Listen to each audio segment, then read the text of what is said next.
नमस्कार, स्वागत है आपका जोहार झारखंड के इस बुलेटिन में। आपके साथ मैं हूं सोनाली सिंह। बुलेटिन की शुरुआत बड़ी खबर के साथ। झारखंड में कोविड के मामलों में काफी तेजी से बढ़ोतरी देखी जा रही है और राज्य में कुल संक्रमितों की संख्या 375 तक पहुंच गई है। जो 3 जिले सबसे अधिक प्रभावित हैं उनमें राजधानी रांची के साथ ही पूर्वी सिंहभूम और देवघर शामिल है, जहां सबसे अधिक मामले मिले हैं। प्रशासन की ओर से कोविड के बढ़ते केस को देखते हुए जागरूकता की अपील भी लगातार की जा रही है, लेकिन इस अभियान का कोई असर नहीं दिखता है। हालांकि अब राज्य में जीनोम सीक्वेंसिंग की शुरुआत होने से कोरोना पर जांच रिपोर्ट जल्द ही मिल सकेगी। अधिक जानकारी दे रही हैं हमारी सहयोगी रूपाली त्रिपाठी। झारखंड राज्य में कोविड तेजी से पांव पसारता जा रहा है। बता दें कि कुल जो आंकड़ा है वो 375 पर आकर पहुंच गया है। राजधानी रांची में सबसे ज्यादा कोविड केसेस पाए जा रहे हैं। बीते दिन 23 नए कोविड केसेस पाए गए थे, वहीं अभी आज 36 नए कोविड केसेस पाए गए हैं। उस बीच हम रिम्स अस्पताल के प्रीमाइसेस के अंदर है और देखते हैं कि यहाँ पर मरीज और परिजनों के बीच कम से कम क्या सतर्कता है, लोगों को क्या जानकारी है झारखंड राज्य के बारे में। सर थोड़ा इधर देख लें। कहाँ से है, कौन सा जिला है? कोडरमा जिला। कोडरमा से है। कोविड केस बढ़ रहे हैं सर, थोड़ा जानकारी है? जी नहीं। हाँ? जी नहीं। राज्य में एक मौत भी हुई है। जी हम तो कल ही आए शाम में। वैक्सीनेशन हो गया है जी मेरा? हाँ। कितना लिए हैं? 2 डोज पूरा हुआ। बूस्टर डोज नहीं हुआ है? बूस्टर डोज नहीं हुआ। सर कोविड के बारे में थोड़ी बहुत भी केसेस बढ़ रहा है अस्पताल में? हाँ तो मैडम कल ही आए हैं ना, तो पूरा जानकारी नहीं है। अस्पताल के अंदर है, थोड़ा बहुत डर नहीं है? डर तो है, फिर मास्क भी लगा रहे हैं जरूरत पड़ने पर अंदर जाने पे। अभी बाहर हैं तो बस फिलहाल। तो बता दें कि सरकार भी लगातार अपील कर रही है लोगों से कि मास्क लगाए रखें और सोशल डिस्टेंसिंग बनाए रखें, ताकि किसी को भी संक्रमण और ना फैले। जैसे कि रांची में काफी तेजी से केसेस बढ़ता चला जा रहा है अनियंत्रित। बता दें कि आने वाले समय में कई त्योहार भी आ रहे हैं, जिसकी वजह से लोगों को काफी चिंता का विषय बनते जा रहा है लोगों के बीच। रूपाली त्रिपाठी, न्यूज़ 18 रांची। और साहिबगंज के बोरियो में डायन बिसाही का आरोप लगाकर महिला की हत्या मामले में पुलिस ने 4 आरोपियों को गिरफ्तार किया है। पुलिस ने त्वरित कार्रवाई करते हुए 5 घंटे के भीतर सभी आरोपियों को गिरफ्तार कर लिया है। आपको ये भी जानकारी देते चले कि पत्थर घंटा गांव में डायन बिसाही के आरोप में महिला की लाठी डंडे से पीट कर हत्या कर दी गई थी।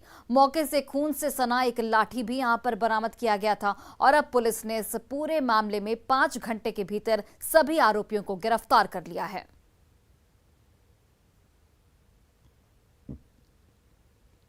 थाना के अपने पदाधिकारी और सशस्त्र बल के साथ ग्राम लकड़ा खुल गए। वहाँ पर वस्तु स्थिति की जांच करने पर उनको पता चला कि मृतिका जो 65 वर्ष की बूढ़ी महिला थी, उनकी हत्या की गई है। थाना प्रभारी उसका इंक्वेस्ट वगैरह तैयार करके और पूछताछ करके उसमें 4 अभियुक्तों को त्वरित कार्रवाई के तहत गिरफ्तार किया गया है। और वहीं देखिए, खुद को ईडी का इंस्पेक्टर बताकर दुमका के डीटीओ को झांसा देने पहुंचे पलामू के एक व्यक्ति को हवालात की हवा खानी पड़ी। इस फर्जी ईडी इंस्पेक्टर को दुमका के डीटीओ ने पकड़कर पुलिस के हवाले कर दिया। गिरफ्तार व्यक्ति पलामू के रेहला थाना क्षेत्र के केतात गांव का रहने वाला है और उसके पास से मिले आधार कार्ड के अनुसार उसका नाम महेंद्र कुमार चौबे है। वह डीटीओ से मिलना चाहता था और खुद को ईडी रांची में इंस्पेक्टर बता रहा था। इस पर जब डीटीओ ने पुष्टि करने की कोशिश की तो वो भागने लगा, लेकिन पकड़ लिया गया और उसके बाद उसे पुलिस के हवाले कर दिया गया। ऑफिस से फोन आया हुआ था कि शैलेंद्र प्रसाद अपना नाम बता रहे हैं और वो ईडी के इंस्पेक्टर अपने आप को बता रहे हैं। और उसी संदर्भ में संदेह हुआ तो फोन आया, तो यहाँ से टीम गई हुई थी और जब पूछताछ किए तो वो संतोष जवाब नहीं दे पाए। ये अपना फर्जी नाम शैलेंद्र प्रसाद कभी ईडी से है, कभी निगरानी से है, ये बता रहे थे। तो अभी इनको थाना में लाके पूछताछ किया जा रहा है। और अब खबर आपको बताते हैं, राजनीतिक गलियारे से राष्ट्रपति चुनाव ने झारखंड के मुख्य सत्ताधारी दल जेएमएम और मुख्य विपक्षी दल बीजेपी को एक दूसरे के करीब आने का मौका दे दिया है। एनडीए उम्मीदवार द्रौपदी मुर्मू के चुनावी कैंपेनिंग के दौरान मुख्यमंत्री आवास पर यह तस्वीर सामने आई, जेएमएम और बीजेपी को साथ देखकर कांग्रेस के चेहरे पर झंझलाहट साफ तौर पर दिख रही है।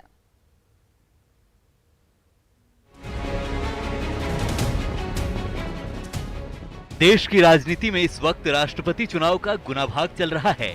किसकी जीत होगी और किसकी हार, ये तो सब जान चुके हैं, लेकिन झारखंड जैसे प्रदेश में समर्थन और विरोध की राजनीति के अपने अलग मायने हैं। शायद यही वजह है कि अब तक जेएमएम ने राष्ट्रपति चुनाव को लेकर अपना पत्ता नहीं खोला है।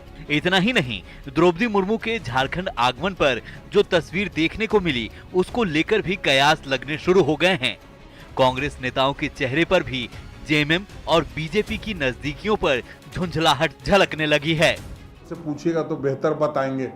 कल तक पता नहीं क्या क्या बोलते थे, आज नतमस्तक है। तो इसलिए बहुत इस पर चर्चा करने की जरूरत नहीं है। वो ज़्यादा बेहतर वही बता पाएंगे, क्योंकि वो जा करके मिल रहे हैं, तो वो बताएंगे कि किस संदर्भ में मिल रहे हैं, क्या बात है। ये जो सीधी जानकारी अगर जानते हैं तो निश्चित रूप से राष्ट्रपति पद की उम्मीदवार आदरणीय द्रौपदी मुर्मू जी आई थी, तो वो अपने वोट के संदर्भ में सभी लोगों से उनके पास गई थी। अब उसमें भी कुछ लोग साथ भारतीय जनता पार्टी के नेता चले गए थे और खुश हो रहे हो तो पता नहीं। राष्ट्रपति चुनाव में बीजेपी ने द्रौपदी मुर्मू को चुनावी मैदान में उतारकर एक तीर से कई निशाना साध लिया है। झारखंड में सत्ताधारी दल जेएमएम के सामने धर्म संकट का समय है कि वो महागठबंधन में रहते हुए एनडीए उम्मीदवार को कैसे समर्थन करे। वहीं बीजेपी हेमंत सोरेन सरकार पर लगातार दबाव बनाए रखना चाहती है। पता नहीं ऐसी अटकलें क्यों लग रही हैं, ऐसे कयास क्यों लगाए जा रहे हैं।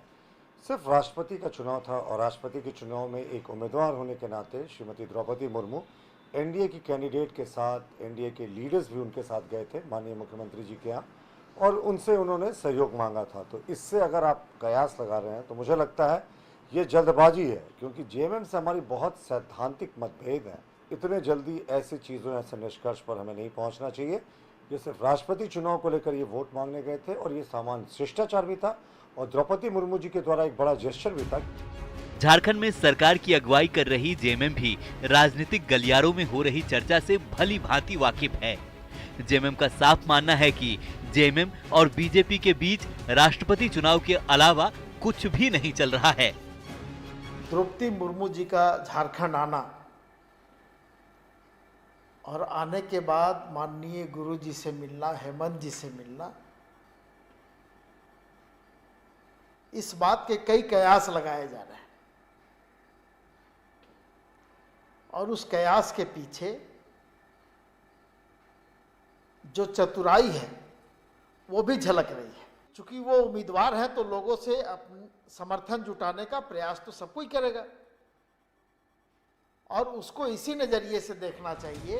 ताजा राजनीतिक हलचल के बीच झारखंड में कौन किसे नसीहत दे रहा है, इसे समझने की जरूरत है।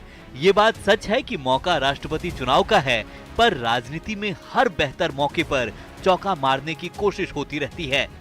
जो सफल हो गया उसकी बल्ले बल्ले और जो चूक गया वो राजनीति के निठल्ले कहलाते हैं। न्यूज़ 18 के लिए रांची से अविनाश कुमार की रिपोर्ट।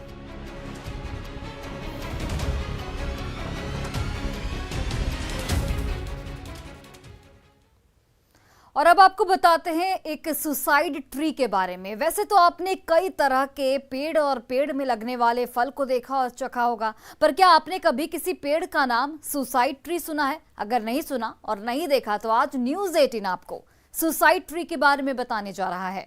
एक ऐसा पेड़ जो सिर्फ और सिर्फ लोगों की जान लेता है, एक ऐसा फल जिसको खाने के बाद आप मिनटों में मौत की गहरी नींद में सो जाएंगे। झारखंड का ये इकलौता सुसाइड ट्री है। ये पेड़ वन उत्पादकता संस्थान रांची के कैंपस में लगा है। सुसाइड ट्री के बारे में ज्यादा जानकारी दे रहे हैं न्यूज़ 18 से हमारे सहयोगी अविनाश कुमार। अक्सर किसी पेड़ पर लगे हुए फल को देखने के बाद उसे खाने की इच्छा होती है। मन में लालच आता है कि कैसे उस पेड़ से फल को तोड़ें और उसका स्वाद चख लें। यहाँ जिस पेड़ के पास मैं खड़ा हूँ, यहाँ भी अगर आप देखें, ठीक अभी आम का मौसम है और आम के इस मौसम में बाजार में अगर आप देखें हर तरफ अलग अलग वैरायटी के आम मिल रहे हैं और ये जो सामने जो फल है उसका सेब भी आम की तरह है, लेकिन अगर आप इसे खाने के लिए सोच रहे हैं या आपके मन में वो लालच आ रही है तो थोड़ा ठहरिए, क्योंकि जिस पेड़ के पास मैं खड़ा हूं, जिस फल का जिक्र मैं कर रहा हूं, वो सुसाइडल ट्री है। मतलब आप समझ लीजिए, सुसाइडल ट्री, आप अगर इस फल को खाते हैं, इसके अगर किसी बीज को खाते हैं, आपके मुंह तक वो स्वाद के बदले विष चला जाता है, तो आपका बच पाना मुमकिन नहीं है। क्या वाकई में ये सुसाइडल ट्री है? हम मान लें कि अगर हम थोड़ी सी भी लापरवाही करते हैं तो मेरी जान जा सकती है। हाँ, ये बिल्कुल हानिकारक वृक्ष है। और जहाँ तक मैंने अपने, चाहे वो किताबें हो चाहे इसके जानकारी के बारे में जहाँ तक मुझे जानकारी है कि ये बहुत ही पॉइजनस और जहरीला फल होता है और इसके जाने अनजाने में किसी भी प्रकार से खाने से व्यक्ति की मृत्यु हो जाती है। और पुराने ज़माने में, जैसा कि मैंने कहा, कि राजा महाराजा इसके बीज का इस्तेमाल किसी को सज़ा देने के रूप में करते थे, कि उसको ज़बरदस्ती इस बीज को खिला दिया जाता था ताकि उसकी मृत्यु हो जाए। तो जहाँ तक इस वृक्ष के बारे में है, तो इसका नाम, साधारण नाम सुसाइडल ट्री है और इसका वैज्ञानिक नाम है सर्बेरा ओडोनेला और ये एपोकाइनेसी फैमिली से आता है। और हमारे संस्थान में लगभग 125 से 30 प्रजाति के वृक्ष है, जिसमें एक एकलौता है।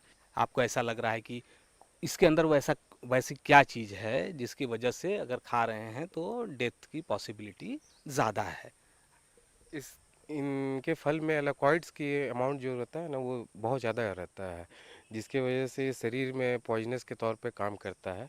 फल के साथ में और जो इसका पल्प होता है, जो फ्लेश पार्ट हुआ, जो गूदा पार्ट कहलाता है, उसको भी खाने से उसमें भी पॉइजन का अमाउंट थोड़ा ज़्यादा रहता है। और ये स्पीसीज जो प्रजाति है, ये यहाँ की नेटिव नहीं है, यहाँ की नहीं है, ये बाहर से लाया गया है। कहाँ से लाया? ये मैंग्रोव स्पीसीज है, सुंदरवन जो एरिया हुआ पश्चिम बंगाल और अंडमान निकोबार से लाया गया है। देखिए, ये एकमात्र सुसाइडल ट्री है और जैसा कि बताया कि आप अगर यहाँ तक पहुँच रहे हैं तो आपको इस बात की सावधानी रखनी है कि जो पीछे ये पेड़ है और पेड़ पर लगे हुए जो फल हैं, इसको आपको खाना नहीं है। सिर्फ आप इसको देखने के बाद आपके मन में लालच आ सकती है, लेकिन अगर आप इसको खाते हैं, इसका सेवन करते हैं, तो आपकी जान जानी तय है। इसलिए इसका नाम सुसाइडल ट्री रखा गया है और झारखंड में ये एकमात्र ऐसा सुसाइडल ट्री है जो इस कैंपस के अंदर है। तो समझ जाइए कि हर फल आपके लिए फायदेमंद नहीं है, आपके लिए, आपके सेहत के लिए फायदेमंद नहीं है, आपकी जान भी ऐसे फल से जा सकती है। न्यूज़ 18 के लिए अविनाश कुमार, रांची। और वहीं रामगढ़ की दोहकातू पंचायत में साल 2011-12 में बना स्वास्थ्य उपकेंद्र बिना खुले ही जर्जर होने की इस वक्त कगार पर है। 29 लाख की लागत से बने इस केंद्र को अब तक स्वास्थ्य विभाग को हैंडओवर तक नहीं किया गया है। अभी हाल ये है कि भवन को खाली देख बिरहोर परिवार साल 2018 से ही यहाँ रह रहा है। स्थानीय निवासियों का इस पर कहना है कि यहाँ कभी डॉक्टर और दूसरे स्टाफ झांकने तक नहीं आते। दोहकातू से अधिक जानकारी दे रहे हैं हमारे सहयोगी जावेद खान। अभी मैं मौजूद हूँ रामगढ़ प्रखंड के दोहकातू पंचायत में। आप हमारे पीछे देख सकते हैं इस उप स्वास्थ्य केंद्र को। इस उप स्वास्थ्य केंद्र का निर्माण 29 लाख की लागत से 10 साल पूर्व कराया गया था, लेकिन अभी तक इसे हैंड ओवर नहीं किया गया है। यहाँ पर ना तो चिकित्सक आते हैं, ना स्वास्थ्य कर्मी आते हैं। ऐसे में यहाँ पर एक बिरहोर परिवार जो है वो स्वास्थ्य केंद्र में रह रहा है। बताया गया ये चालू नहीं हुआ था, इसी कारण यहाँ रह रहे हैं। यहाँ कब से रह रहे हैं आप? कब से रह रहे हैं? 2018 से। 2018 से। तो ये तो अस्पताल है, इसमें आप कैसे रह रहे हैं? अस्पताल यहाँ तो सब काम तो अधूरा है, सब तो अधूरा छोड़ दी। अच्छा, तो ये नहीं कोई मतलब चालू नहीं हुआ इसलिए आप रह रहे हैं? हाँ। आप फैमिली के साथ रह रहे हैं? हाँ। तो 2018 से। 2018 से। आपका क्या नाम है? बाबूलाल बिरोल। बाबूलाल बिरोल। तो ये कभी डॉक्टर यहाँ कभी नहीं आया? ना, कभी नहीं आया डॉक्टर। ये बता रहे हैं कि यहाँ पर ना तो डॉक्टर है, ना कोई स्वास्थ्य कर्मी है। ऐसे में इन लोगों को इलाज के लिए परेशानी होती है। एक और महिला से बात कराते हैं। ये अस्पताल कभी खुला कि नहीं खुला? नहीं खुला। कभी नहीं खुला? ये डॉक्टर नहीं आते? नहीं। और दूसरे लोग स्टाफ कोई नहीं आता है? क्या नाम आपका है? पारो देवी। पारो देवी। कहाँ जाती है इलाज कराने? सदर। सदर। रामगढ़ सदर जाती है। तो आप समझ सकते हैं यहाँ के ग्रामीणों को इलाज के लिए यहाँ से सदर अस्पताल रामगढ़ जाने को बाध्य होना पड़ता है। ऐसे में सरकार का जो यहाँ पैसा लगा इस बिल्डिंग पर, वो इसको फिजूलखर्ची ही मान सकते हैं, क्योंकि इस बिल्डिंग को अभी तक हैंड ओवर भी नहीं किया गया है और ना तो यहाँ कोई चिकित्सक और ना ही कोई चिकित्सा कर्मी यहाँ पहुँचते हैं। ऐसे में यहाँ के ग्रामीणों को छोटे मोटे इलाज के लिए भी रामगढ़ और रांची की दौड़ लगाने को मजबूर होना पड़ता है। जावेद खान, न्यूज़ 18, रामगढ़। वहीं जब इस बारे में रामगढ़ के सिविल सर्जन से बात की गई तो उन्होंने जल्द ही भवन का हैंडओवर लेने का भरोसा दिया है। साथ ही इसे अपने कब्जे में लेकर डॉक्टर और स्टाफ की भी जल्द तैनाती का भरोसा दिया है। में जो बिल्डिंग बनी है तो उसका अभी हैंडओवर नहीं हुआ है। हमने प्रभारी चिकित्सा पदाधिकारी जो रामगढ़ ब्लॉक के हैं उनसे भी बात की है और वो भी बोले हैं कि हैंडओवर नहीं हुआ है, तो इसको हम लोग बहुत जल्द बिल्डिंग डिवीज़न या स्पेशल डिवीज़न से बात करके और इसको हैंडओवर हम लोग ले लेंगे। इसके बाद फिर हम लोग वहाँ पर स्टाफ की पोस्टिंग करेंगे और डॉक्टर्स भी वहाँ जाएंगे, तो इस ढंग से वहाँ पर कार्य सुचारू रूप से चलने लगेगा। और एक बड़ी खबर रांची से सामने आ रही है, जहां पर शेल कंपनी मामले में हाईकोर्ट में पूरक याचिका दाखिल की गई है। प्रार्थी ने हाईकोर्ट में याचिका में आरोप लगाए हैं, सरकार पर भ्रष्ट लोगों को बचाने का आरोप लगाया गया है, पब्लिक के टैक्स के पैसे खर्च करने का भी यहां पर आरोप लगाया गया है। वकील कपिल सिब्बल की फीस का भी इसमें जिक्र है और साथ बहस में 1.54 करोड़ देने का यहां पर आरोप लगाया गया है। सुरेश नागरे, बसंत सोरेन, मिली भगत का भी इस याचिका में जिक्र किया गया है। तो बड़ी खबर आपको रांची से बता रहे हैं, जहां पर याचिका में कपिल सिब्बल की फीस का भी जिक्र किया गया है। सुरेश नागरे, बसंत सोरेन के संबंध का भी यहां पर जिक्र किया गया है। शेल कंपनी मामले में पूरक याचिका दाखिल की गई है, सरकार पर भ्रष्ट लोगों को बचाने का यहां पर आरोप लगाया गया है। प्रार्थी ने याचिका में कई बड़े और गंभीर आरोप यहां पर लगाए हैं। भ्रष्ट लोगों को सरकार बचा रही है, ये बात याचिका में कही गई है। टैक्स के पैसे खर्च करने का भी यहां पर आरोप लगाया गया है। फाइल किया गया है श्री शंकर शर्मा के द्वारा। उनका कहना है कि जो नागरे है वो बसंत सोरेन का रिश्तेदार है और 39 करोड़ रुपया वो लेकर के भागा है दिल्ली से।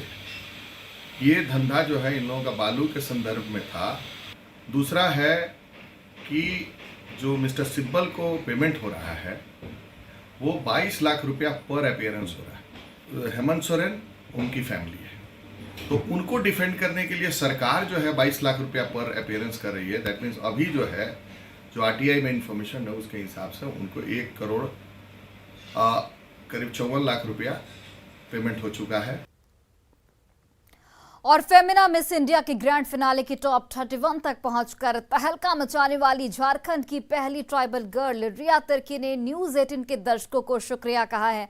कॉन्फिडेंस से भरी रिया ने बताया कि ग्रैंड फिनाले में उनका पहुंचने का सपना फिलहाल तो पूरा नहीं हो पाया, लेकिन अगली बार वह फिर से बिल्कुल तैयारी के साथ इस प्रतियोगिता में भाग लेंगी। रिया ने बताया कि झारखंड के लोगों से उसे बहुत ही प्यार और समर्थन मिला है।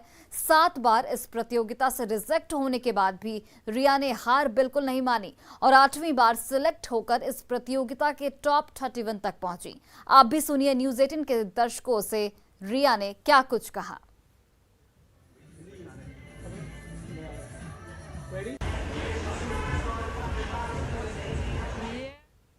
दर्शकों को दिल से जोहार और न्यूज़ 18 को मैं दिल से शुक्रिया कहना चाहती हूँ मुझे ये अपॉर्चुनिटी देने के लिए।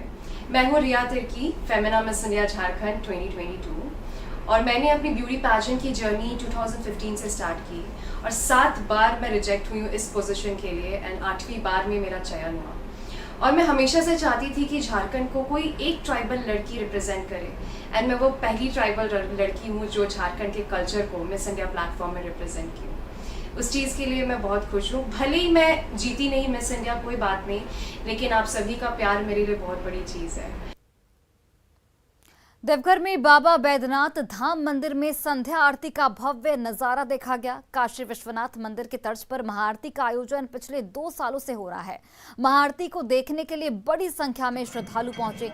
पंडा पुरोहितों ने मंत्रोच्चारण के साथ महाआरती की, साथ ही पूरा मंदिर परिसर इस दौरान गुंजायमान हो उठा। तस्वीरें आपके टीवी स्क्रीन पर।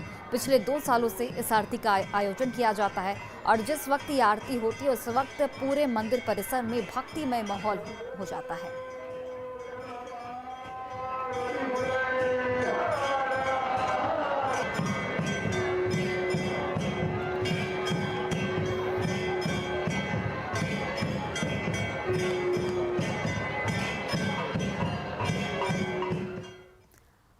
सिमडेगा का रामरेखा धाम न केवल पर्यटन स्थल के रूप में प्रसिद्ध है बल्कि यहाँ की प्राकृतिक खूबसूरती भी लोगों का मन मोहती है। मान्यता है कि वनवास काल में यहाँ पहाड़ियों की गुफा में भगवान श्री राम ने निवास किया था। भगवान राम से जुड़ा स्थल इसे और खास बना देता है। वहीं बारिश के दिनों में यहाँ पहाड़ और उन पर उमड़ते घुमड़ते बादल लोगों को बरबस अपनी ओर आकर्षित करते हैं, जिससे बारिश के मौसम में दूर दूर से सैलानी यहाँ पर पहुंचते हैं।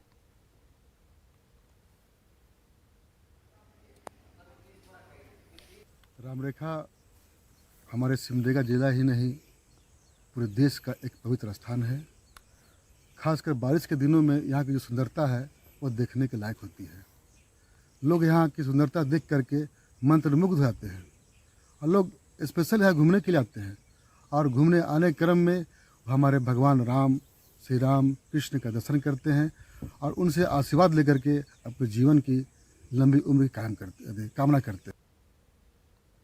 और फिलहाल इस बुलेटिन में बस इतना ही। आप देखते रहिए न्यूज़ 18 बिहार झारखंड।